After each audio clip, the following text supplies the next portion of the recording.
afternoon and welcome. My name is Justin Hartman. I'm joining you today from Hong Kong, where I'm joined by Tara, who's going to be sharing with us today research-based vocabulary routines made easy with ChatGPT. So a very topical topic around AI. So we're very pleased to have you join us today, Tara, on the 21st Century Learning Online Conference. And with that, I'll hand it over to you and see you on the other side for the Q&A. So over to you, Tara. Okay, sounds good. Thank you so much, Justin. I'm so happy to be here. So my presentation, research-based vocabulary routines. So basically, I'm an English language development teacher. I've been teaching for a while, 15 years in lots of different countries. I care a lot about co-teaching, inclusion, making content accessible for English learners, multilingual learners. So some of my content will be focused on that population today, but really these strategies will work for a lot of different students. And then a couple of things that are really important to me that kind of explain some of the reasons I put this presentation together are these two experiences. And the first is becoming a structured literacy teacher. I went through a training called Top 10 Tools.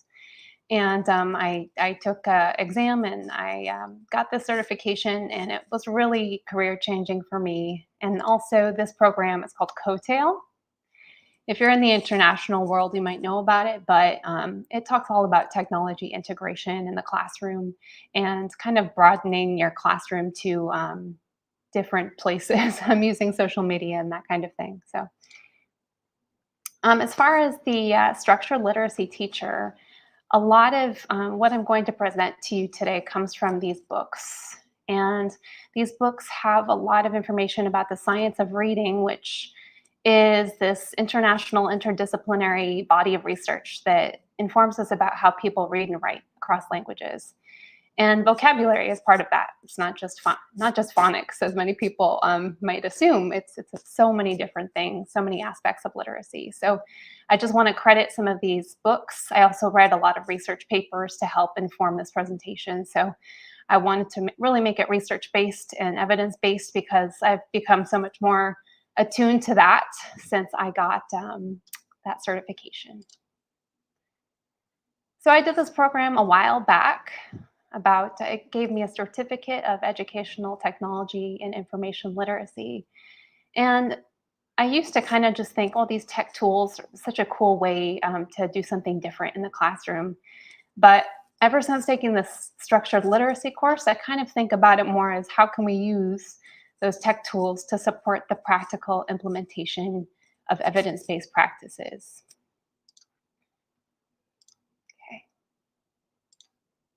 So there are a couple different ways to learn vocabulary. One way is directly, and that's when you explicitly teach words in the context of reading or a unit. You are facilitating lots of opportunities to interact with those words. You're teaching high utility words, which just means they're really useful words, and they can be studied over time for depth of knowledge. And then there's indirectly. So that's more implicit learning. While you're listening or you're reading, it requires a lot of reading with really difficult texts. And some struggling readers just can't do this by themselves. That includes multilingual learners, students with disabilities. Authors don't usually make context to figure out what the words mean. So it's really hard to do that. And researchers have found out of a lot of words that you read, you're only really going to learn a few of them through context. So it's a hard thing to do. And most of our presentation today, even though those indirect ways that are based on context are really important, presentation today is focusing more on this way of learning vocabulary directly, explicitly. Another way, some researchers have coined it incidental on purpose. And that means that you're just giving really quick explanations of words in the context of a reading. You might use a definition, visuals, gestures, but these words are not usually targeted for instruction. So even though you might want to stop to explain what a word means, you might not spend a lot of time on it because it's not one of those high utility important words that students will have to know later on. Okay, so our goal today is to learn effective routines for choosing words, how introducing words, and reinforcing words.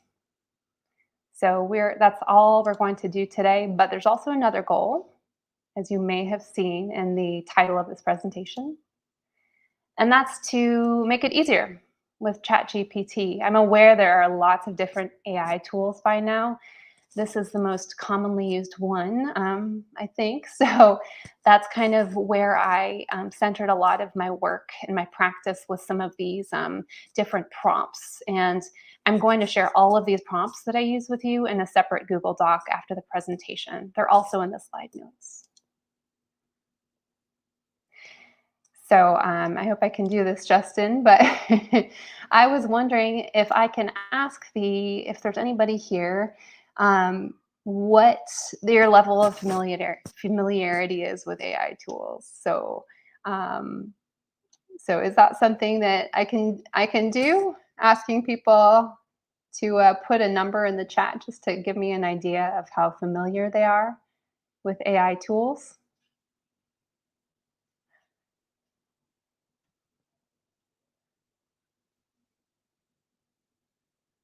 Okay, no worries. Okay, so um, just think about it. Where are you at with AI? Even if you haven't heard of it, all of these strategies will be useful for you today, and you might even be tempted to use some of these prompts later on. All right, so vocabulary is really important. It'll take you places. A lot of these facts are related to English learners, multilingual learners called MLs, but they're pretty relevant to any students. And the research has supported similar findings for students across the board. So it's a predictor. Vocabulary is a predictor of reading achievement. Their ML's depth of vocabulary is a really big predictor of reading comprehension. Even more so than their breadth of vocabulary, that's the total words that they know. And a lot of the routines we're going to talk about today are more involved with increasing students' depth of vocabulary. They're really important to understanding. So students will encounter more and more difficult texts as they go throughout school. And if they have limited vocabulary knowledge, it's going to be really hard for those students, especially multilingual learners. Access to content. So something I really care about is giving all students access to that grade level content. But if students have limited vocabulary, it's going to be very hard for them to access that content and those complex texts that they're going to encounter. So one of the recommendations, this is a practice guide from the What Works Clearinghouse. It is these are several guides like this, and they look at the research. It comes from the U.S. Department of Education. They put together some recommendations based on what they find, and they found that teaching a set of vocabulary words and reinforcing those through instructional activities, that is actually their first recommendation, has a very strong base of evidence. So it's something that is recommended for English learners, and I know it's also recommended for other learners as well. Okay. So our first step, choosing words. How do we choose the most useful words for teaching? You may have heard of tiered vocabulary. So I just want to stop and explain that a little bit here. So tier 1 words are those words that you're going to use in everyday speech. And, our students who are just beginning their English journey, they'll probably still need explicit instruction with these words and some practice. But a lot of experts, and I did a lot of reading on this, actually, they agree that once those students do have some conversational English, they can start to learn some of those tier 2 words. Those tier 2 words are ones that they're going to pop up in lots of different academic texts, academic units, content, and they're a little bit more specific. They're not words that we're going to use when we're talking, having conversations. Sometimes, possibly, survive, adapt, freedom, product. And then those tier 3 words, those are more for concepts. So those are kind of those label words that you put onto a concept that you are studying, you're learning in class. We're not necessarily going to use these words in our speech or our written language, but we will be kind of talking about, we'll be using a lot of these tier 2 words while we're trying to learn about these tier 3 words that are also concepts. Our focus today will be these tier 2 words, these really useful words, and I'll tell you why. They're useful. So these words are really helpful to understand or discuss a text or a big idea inside a unit and inside future units.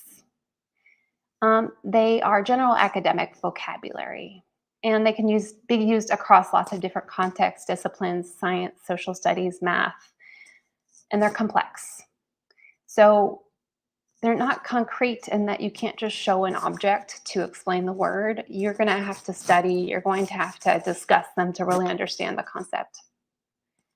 And polysemous, which is just a fancy word to mean that they have different meanings in different contexts. The last thing that you're going to want to look for in these tier 2 words is that they have a lot of potential for morphological study. Their roots, their affixes, can be generalized to lots of different words, and you can teach kids about that. So this book, I really like it. They have this whole process, and all those kind of criteria originated from this book. I really like their process for choosing words. And it looks kind of like this. All of those things that I just discussed in the slide before are up here in the top. And they're kind of saying, well, you can list out all these words and you can kind of decide which one fits which. And I thought, well, that takes a lot of time. So I tried to think about how could I get ChatGPT to do that for me.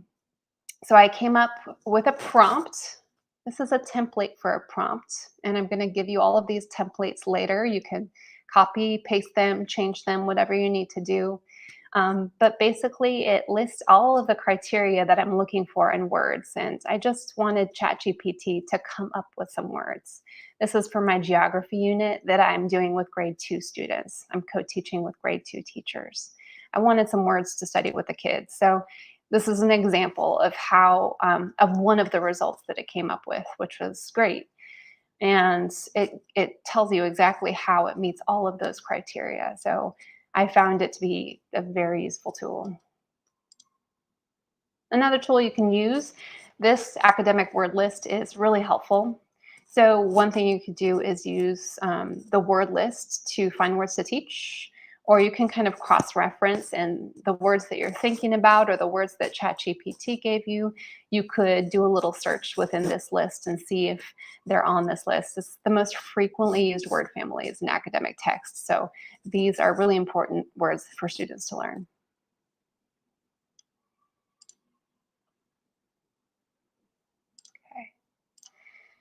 Another thing you could do is have ChatGPT parse a text for words. And that just means that you are copying and pasting a text into ChatGPT after you give it a prompt.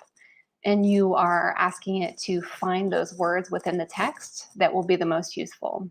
So I did the same thing for that same geography unit. I got a text from this really great website called ReadWorks, and they have lots of different passages that are all connected to grade level content at different Lexile levels. So I took this and I put a big prompt in. I'm not going to read the whole thing, obviously, but it did the same thing. So it gave me words from the text and it explained how each of those words met a criteria. So I had some more ideas for what to teach my kids. Okay, so I guess I will maybe move past some of these audience activity. Okay.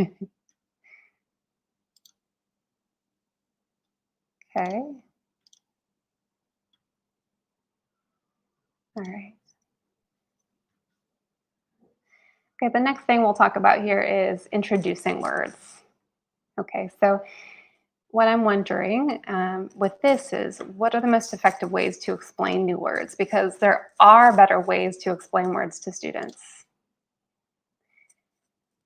So this comes from a book that I really love by Archer and Hughes called Explicit Instruction. They have a chapter on vocabulary, and they talk about how words should really just receive levels of instruction. It's not like there's words that you might have words that you won't spend more time on, but you will want to teach them so that kids understand them. So none, that's one, maybe they're easy to understand. They're not critical to understanding the text or the content, and the meaning is easily inferred. So you're not going to do much with those words. Brief, so maybe you're reading and you can just teach it really quickly. It has a concrete example, or maybe it just requires a quick explanation, and that's during the text typically. And then some words you might teach before, because maybe they're really important for text understanding, and they're also really important for students to understand better. So you're going to come back to those words and you're going to reinforce them. And then some of those words you might want to expand after reading. Maybe it wasn't super important for the text itself, but you're going to have to discuss it more. You're going to have to use the story context.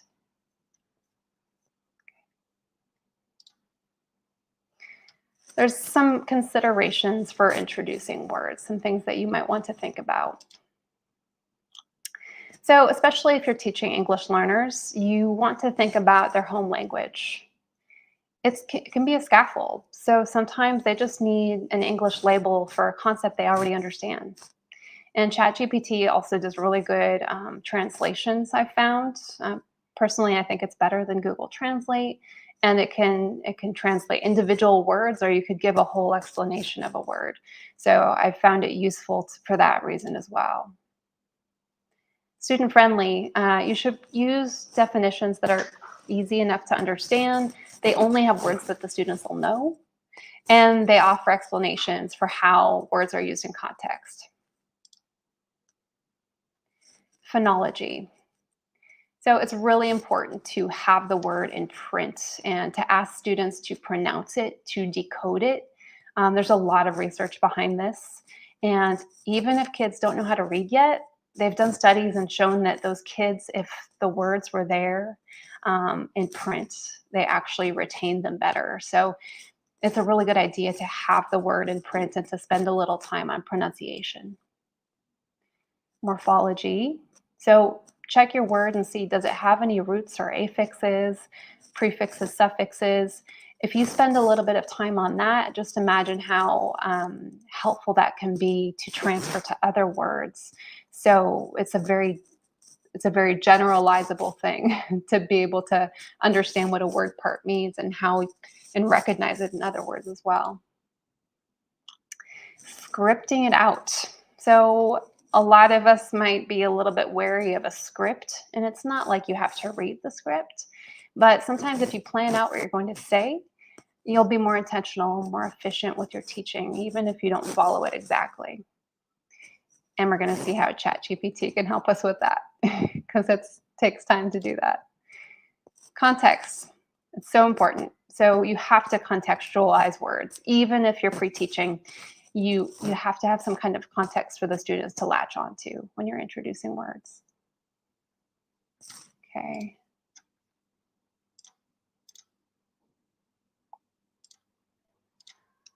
I'm going to ask a quick question.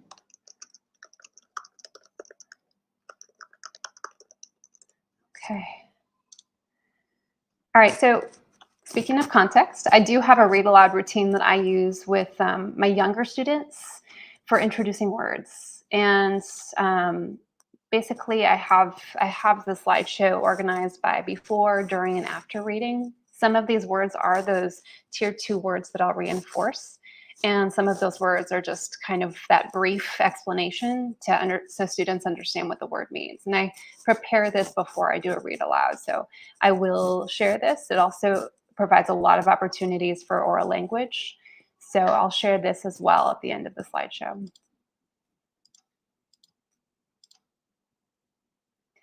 One way you can introduce words to students is to show them the words in the context of a text. And maybe you don't have that text and you want to write a text, but that would take a long time. So I found that one way you can use ChatGPT is to write a text. You can also take a text and you can try and get ChatGPT to include those words within that text by rewriting it. So I took a prompt. I imagined I was teaching grade 10 students. I don't. And I thought of some vocabulary words I wanted it to include. And I told it the genre of the text, how many times I wanted it included in the text.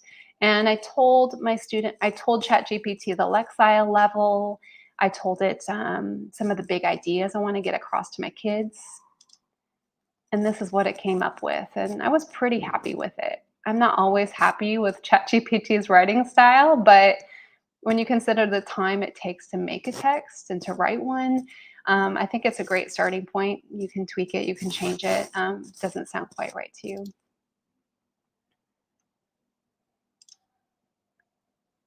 Okay. All right, I was wondering. Okay, so the next thing, I'm just going to show 2 minutes of this video. This woman, I mentioned her book before. It's called Explicit Instruction. And I think that she just does a really great job of instruction, the science of instruction. That's her specialty. She's been around for a long time.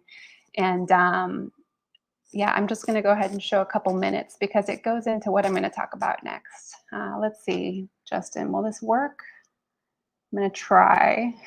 If you can hear it, please let me know. I'll let you know if it doesn't work. Okay. Now, there are some words in this story that I would really like us to learn because we could use them all of the time. And this word is, let's read it by parts. The first part is con. What part, everyone? Con, and use the sound s. And the next part is sen. And the last part is trait. And say it really fast, everyone. Concentrate. One more time, everyone. Concentrate. One more time. Concentrate. Now, you remember in the story that some of the animals couldn't, what, everyone? Concentrate when the wolf was reading. Now, the word concentrate means that you are able to really think about something. You're able to put all of your attention on it. So when I really think about something and put all of my attention on it, I concentrate. What do, everyone? I concentrate. For example, if you were doing your math and you did one problem and then the next problem, and never looked up when someone came in the room, we would say that she knows how to, what, everyone? Concentrate. If you came to the library and sat down and you took out a book and you just read and read, even though he came over and she walked around you, we'd say, boy, you are able to put your thinking on it. You're able to put your attention on it. She knows how to, what, everyone? Concentrate. Get ready to tell me if this person in the pretend story knows how to concentrate. So you are reading in class and you just read and you turn the page and you read some more and you read some more and you read some more and you just keep reading. Does she know how to concentrate? Yes or no, everyone? Yes, okay? And this is pretend because it would never happen. So you start reading a page and then you look up at the clock and then you look down and then you talk over with your friends and you look back at the book. Does she know how to concentrate? Yes or no? No. She really does. That was just a pretend story. So once again, what is our word, everyone? Concentrate. Okay, so I love her delivery style. It's very clear. She gives a lot of opportunities for the kids to respond, to use the word orally. She showed that pronunciation, that phonological representation, and that's going to make the kids more likely to use that word in their productive language in their speech. So I will keep going here. So one thing that I thought about doing is, well, maybe I could have ChatGPT write a script for introducing words. I actually pasted one of her scripts from her book as an example for ChatGPT so it could kind of study that and see what I wanted it to do. And let's say I'm taking those same grade 10 students. I wanted the word pivotal. I want the word in my students' home languages. I want a good student-friendly definition of the word. And I want to give kids a lot of opportunities to respond. So I'll show you what it came up with. Okay, so I might actually read this a little bit and you can kind of, from your computer at home, pretend you're a student, a grade 10 student right now. And this is her script for me to introduce the word pivotal. All right. And this is the script that I gave to ChatGPT as an example. And here's the actual script that it gave me. Today's word is pivotal. What word? We pronounce it as pivotal. Say the word again. Okay. When something is very important and plays a central role in a situation or event, we call it pivotal. If something is crucial and plays a central role, we call it. In Chinese, pivotal means, and this is where you might have your students kind of make some meaning out of this. You might want to check these definitions before you give them to your students with a native speaker. In Thai, pivotal means, so they might talk about that. Those are my students, mostly Chinese and Thai. I'm in Thailand. In history, there are moments that are pivotal, crucial, and change the course of events. For instance, if a nation wins a decisive battle, it can be to the outcome of a war. If a groundbreaking discovery is made in science, it can be.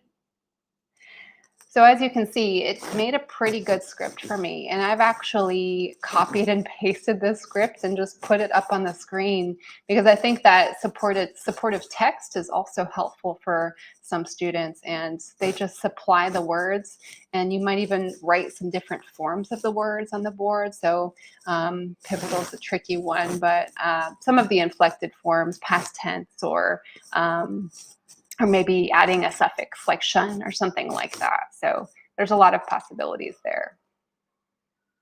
Okay. All right, so our last step here is reinforcing words. And the question here is, how can we build and maintain word knowledge? We're really trying to make it stick here. And why do we need to do that? Well, it takes a lot of different exposures, multiple exposures, to have a measurable effect on vocab retention and reading comprehension. Studies have really shown that this is the case. We have to give them lots of opportunities to use and see those words. Active processing, that just means the students are engaging with words, and that supports that depth of knowledge that we're trying to get, especially for multilingual learners. And those learners, they know fewer words. They have looser semantic networks between words. So that just means they have their understanding of a word just isn't as clear. They don't know that it can mean this in this context and that in that context. So having that exposure to those words can really strengthen the understanding of those relationships. Okay. And then explicit instruction, also plus more exposure to those words. Research has found that it does a lot to develop that expressive vocabulary. So personally, I have found, and my husband also, he's an 8th grade teacher, we found that the students that we work with, it's a big population of multilingual learners, and they have pretty strong, a lot of them have strong receptive vocabulary. They do okay on tests of comprehension where it's multiple choice, but when you really want them to use those words orally in writing, you can kind of tell that they just don't have a clear understanding of that word's use. So this kind of instruction and reinforcement will really support that expressive vocabulary. Okay, so one way that you can reinforce words is through examples and non-examples. So students have to decide if statements, descriptions, comments will illustrate a target word. These routines, they provide a lot of opportunities for kids to engage with words in context, and they clarify those boundaries of a word's meaning. They make sure that those kids will use a word in an appropriate way, like we just talked about. So one way that I had ChatGPT help me with this is by writing examples and non-examples. So I told it I also co-teach with grade 3 teachers, and I even gave it a level of English proficiency that I was going for. I wanted them to understand the word assumption. We're talking about culture, and sometimes we assume things about people from a certain culture, and that's not necessarily what we should do. So I wanted to have some examples and non-examples of that word in a variety of different contexts. And so we're going to go ahead and play a game that these are the ChatGPT results in this game. So basically what I would tell my students to do is to stand up and say, that's an assumption, or say nothing when they see these examples and non-examples. So I'm not sure if it's possible. You can go ahead and type that's an assumption in the chat, or if it's not too awkward, you can stand up at your computer and say that's an assumption, or say nothing. So we'll do the first example. Sarah thought her friend would like the same flavor of ice cream as she did. And usually I would give a countdown, like 3, 2, 1. That's an assumption. So I would also probably have some kind of sentence stem to help them use the word in a sentence that justifies their response. That's an assumption because not everybody likes the same flavor of ice cream. Something like that, so that they can maybe turn and talk to a partner and explain why they think that way. Here's another one. John saw a new movie with his friends and they all loved it. 3, 2, 1. So that's not an assumption. And I would also have them talk to a partner, explain why isn't it an assumption? It's not an assumption because. And ChatGPT just gave me all of these different examples. I didn't have to think about anything. I copied and pasted. Obviously, you want to check what it says because it's not always perfect, and refine it, have a conversation with ChatGPT to get the results that you want. All right, this next one, it's I used a different prompt and I asked ChatGPT for image searches. So I wanted to actually get images because I wanted to kind of just mix it up a little bit. And then some younger students or beginning English learners, they might not be able to follow along with the text anyway. So it could be more for listening comprehension and that kind of thing. This one, I was doing a persuasive writing unit with grade 2 teachers. And we needed to figure out whether something would be reasonable or unreasonable to ask for at our school. So I said, students, if you think something would be reasonable to ask for at school, I want you to stand up and say, that's reasonable, or say nothing. So we'll do a couple examples. And these are from search, image search queries, I guess you would call, that ChatGPT gave me. Comic books in the classroom. Some of them are a little bit ambiguous. It's not always that it's reasonable or unreasonable, but the point is they're really starting to clarify the meaning of that word, and you're going to ask them to talk about it to justify their response. We'll do one more.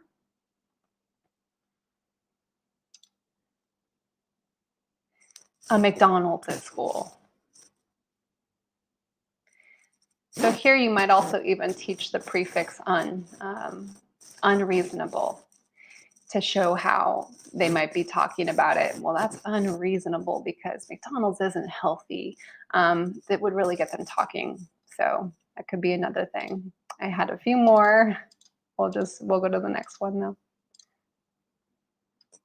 Okay. The next kind of reinforcement would be context interpretation. So students will be responding to sentences that have those target words, and they have to make an inference about the context using their understanding of the word. And the difficulty of that context, it really depends on your kids' levels, how well they understand the word, lots of different things. So ChatGPT, once again, can help with this. So I had ChatGPT write some sentences or passages, and I wanted to have my students make inferences about those.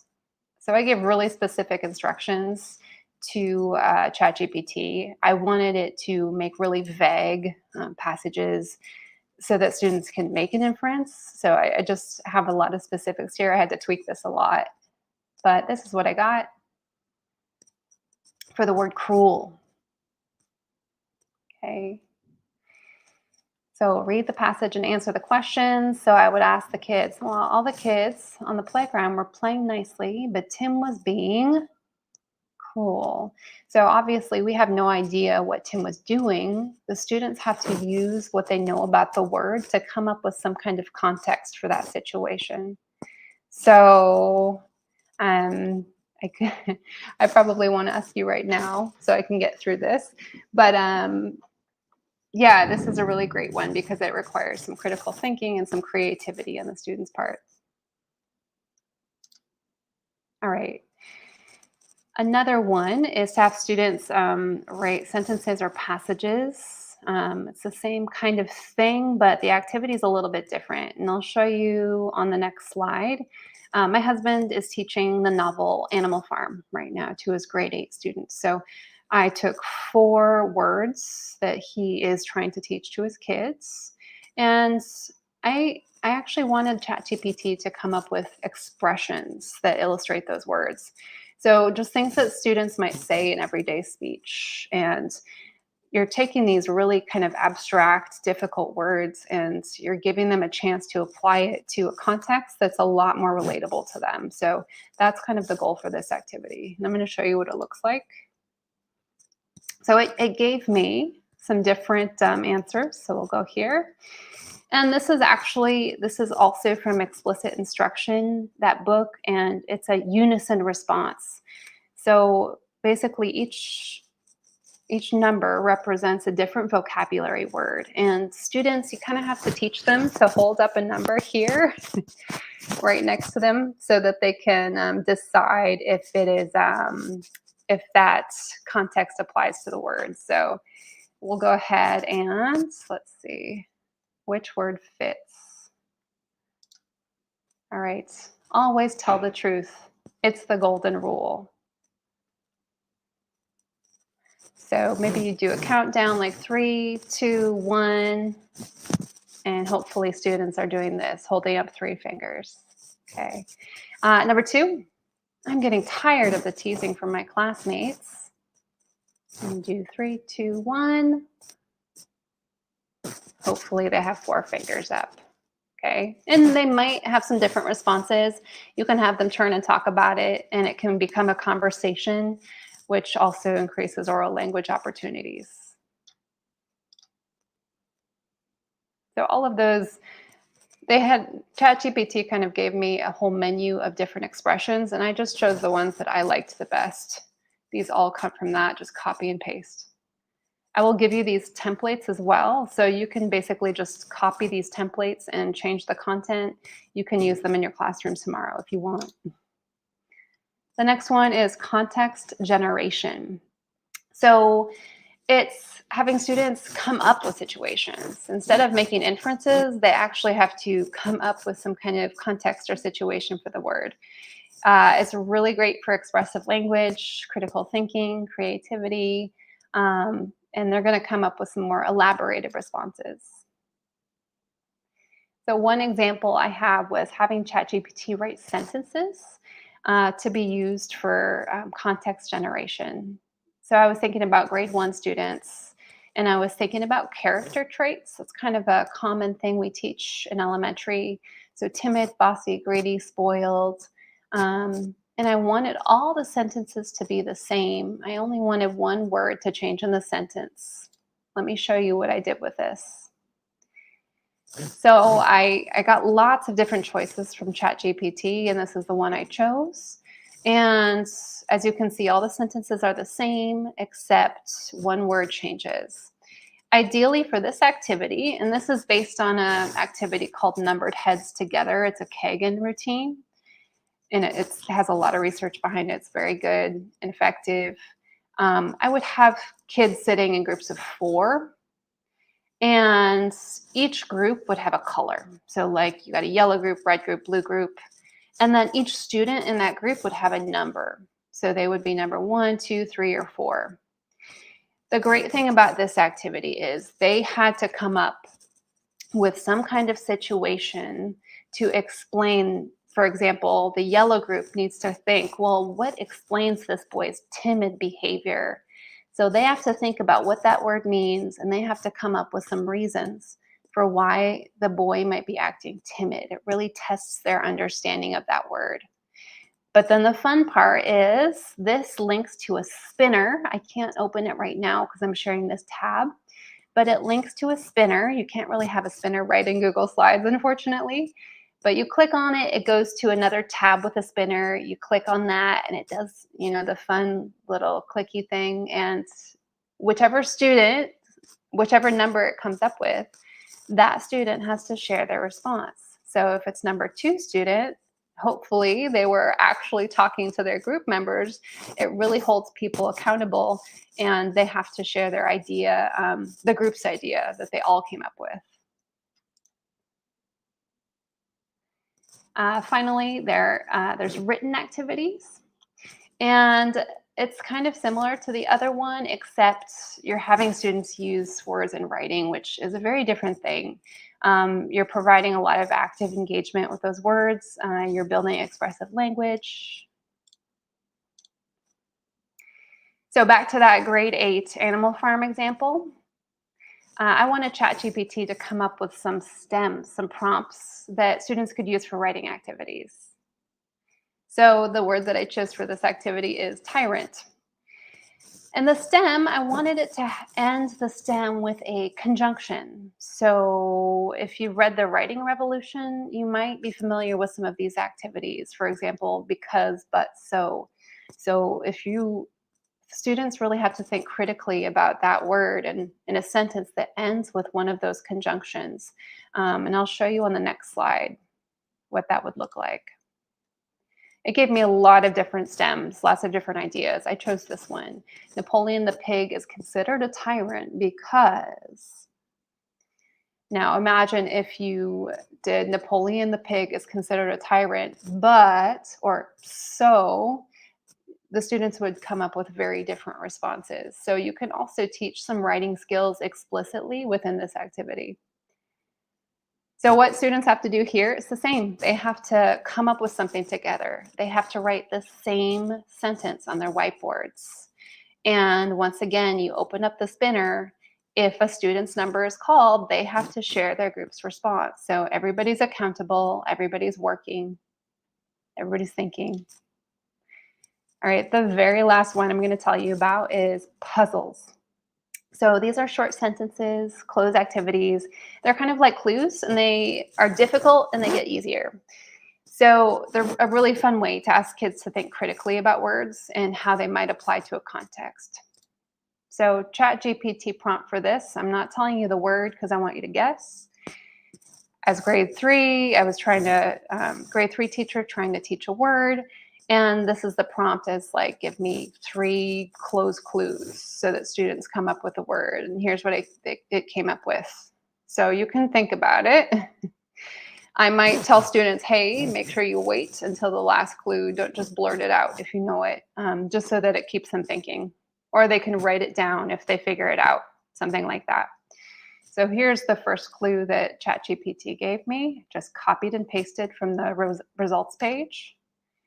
Penguins don't mind the freezing cold. They can chew it easily.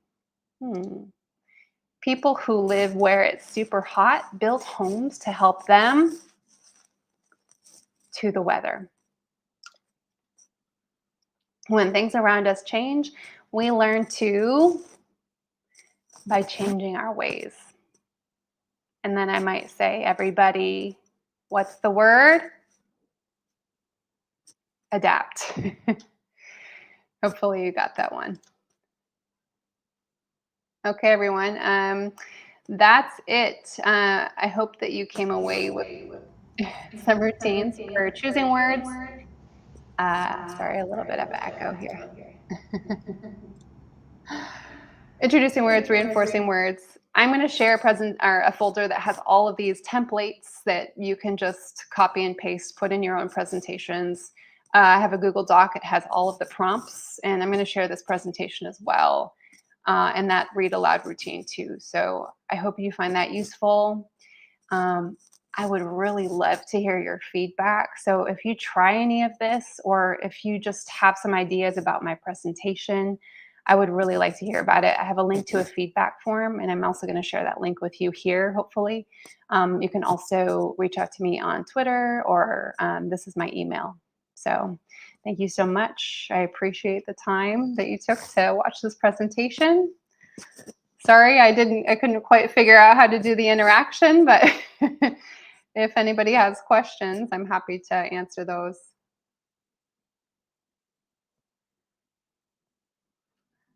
Oh, I can't quite hear you, Justin. Helps when you unmute. Sorry about that. Okay. I was just saying thanks so much for putting so much time and energy into putting all of that together and making it really clear. It's it's really cool stuff. I had some questions, and I would encourage, there's quite a few of you out there that have been listening in to the presentation. Thanks for the comments so far. Thanks, Rama, for saying looking forward to trying ChatGPT now. If there are any other questions from the audience, please drop them in the chat. I can help you, Tara, drop that link in the chat if you like. If you send that to me in the private chat, I'll post that into the comments. But if you did RSVP to the session, we'll send out a link to all of the resources that Tara's mentioned as well. So you'll have those in your email. But I thought I'd just start out by asking, this is a very low level question maybe, but maybe helpful to people. Because I use ChatGPT. I'm not doing teaching, kids vocabulary, but I'm using it for my own work, and I use Poe mostly, but have access to ChatGPT. But one thing I find is I spend, you get the output and then you're copying and pasting into other places. So how are you kind of working with the output that it generates? Are you then putting that into into Google Docs or presentations? Are there efficiencies there that people can get? Yeah, I mean, I do a lot of copy and pasting. I have to maybe check some of the formatting and that kind of thing, but I think I do pretty much the same thing. I copy and paste the results and put them in the presentations that I'm working with. And then those templates, you can basically copy and paste responses. You might just have to change the font or the formatting, but that's pretty Okay. much how I do it too. Have you tried any of the other AI tools like the Canva or some of these other ones where you're already natively in that environment, so you can just do it once kind of thing? Yeah, I have yet to explore a lot, but I have looked at some of Canva's tools. I'm sure there's so many possibilities, and that's why I would love some feedback. I've spent most of my time on ChatGPT, but I do know there's a lot to do on those other platforms. So I would love some ideas if anyone has any. That's great. Yeah, thanks. Some nice comments coming in orally. Thank you, Tara. Incredibly useful. Bridget, thank you, Tara. There's some great ideas here.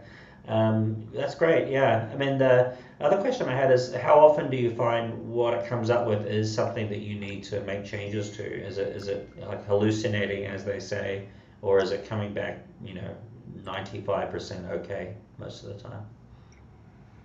Yeah, I mean, I had to kind of tweak those prompts a bit to really get the kinds of results I wanted. But it's funny, even after you use the tweaked prompt, the results that you get vary. So I think that you just have to remember that it's a conversation. You're talking to this tool to get what you want. You might have to say, simplify the text, or just make sure, or change it to a different lexile level, take out these words, make it shorter. There's so many different ways that you can refine those results. And I often have to do that, but the purpose is to make that time shorter using this tool for those reasons. So hopefully it doesn't take too much of your time to do that is the goal. So that's why I tried to get these prompts as good as I could.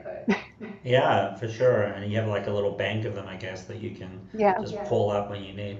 So your question, your point there about time, I think is interesting, right? And I think there's a lot of debates in the whole education world now about, is AI, is it a tool that replaces teachers? Is it a tool that enhances teacher practice? Is it something that saves time, or does it actually? Listening to your presentation, it occurred to me, is this something that actually is going to create more work for the teacher, or is it enhancing? Is it sort of you're doing the same amount of work as before, but it's enhancing what you can produce? What's your reflection on that? Yeah, so I learned all about that model in that COTEL program. I think in some sense you are substituting and making it easier, but I mean, just looking at some of these things that are recommended, part of best practice, it's just the feasibility. I've been a classroom teacher, and I understand how much work it can be to do some of these things. So I understand why there's a big research to practice gap. And I think that one of the reasons for that is because some of it's just unfeasible for what we are doing in our day-to-day lives. So I tried to think about how could I use some of this technology to make evidence-based practice more feasible for people. And that's I don't know where that would lie on the realm of SAMR, for example, but I think that saving time is just something that it's such a huge benefit to this tool, and that's really what I wanted to do here. Yeah. So you think it is saving time for the teacher then to do this? It's not adding more. Yeah, I mean, if you're going to do this, and if you're going to introduce vocabulary and reinforce it in this way, then either you're going to spend all the time doing that and making those examples and coming up with those texts, or you're going to use a tool like ChatGPT, Poe, Magic School, something to do the same work and save yourself some time. Yeah. Well, it strikes me too in the international school space is that this really allows you to very contextualize what you're creating, right, to your context, whether that's the ability of the students or the cultural context or your particular curriculum. I mean, it's very powerful. So I would say it's quite high on the SEMR scale in that sense, right? Because I think to completely personalize this sort of thing is out of reach for it's not so much out of reach as anything's possible, but there's only so many hours in the day, right? So this is something that enables you to do something that might have taken a long time, and now it's actually possible to do with the efforts of a single teacher. I agree. Yeah, culturally, if you want to create culturally responsive, appropriate materials, I've used it for that. Responding to where my students are from, because you're right. I think even if you chose resources, vocabulary resources from outside places, publishers, sometimes that my students are not reflected in that. So I can create texts, I can create introduction to words that reflect their backgrounds a little bit better. No, that's fantastic. All right, that's great. Well, is there anything else you'd like to leave the audience today? And with that, we'll wrap up. No, I just really appreciate you guys spending some time with me to learn about this. And yes, I do have a link to that form. I would like to share that. So. Sure, just shoot that over in the private chat and I'll paste that in the comments. Yeah. Let me go ahead and copy that link and I'll just shoot it right here. That's great. Yeah, and once again, thanks again for putting this together so that people can benefit from your experience and try and make sense of all of the possibilities that AI is unleashing and making available to educators. It's fantastic. Thank you for giving me this opportunity. I would love feedback, so thank you guys so much. All right, thank you. Thank you very much, Tara. Bye.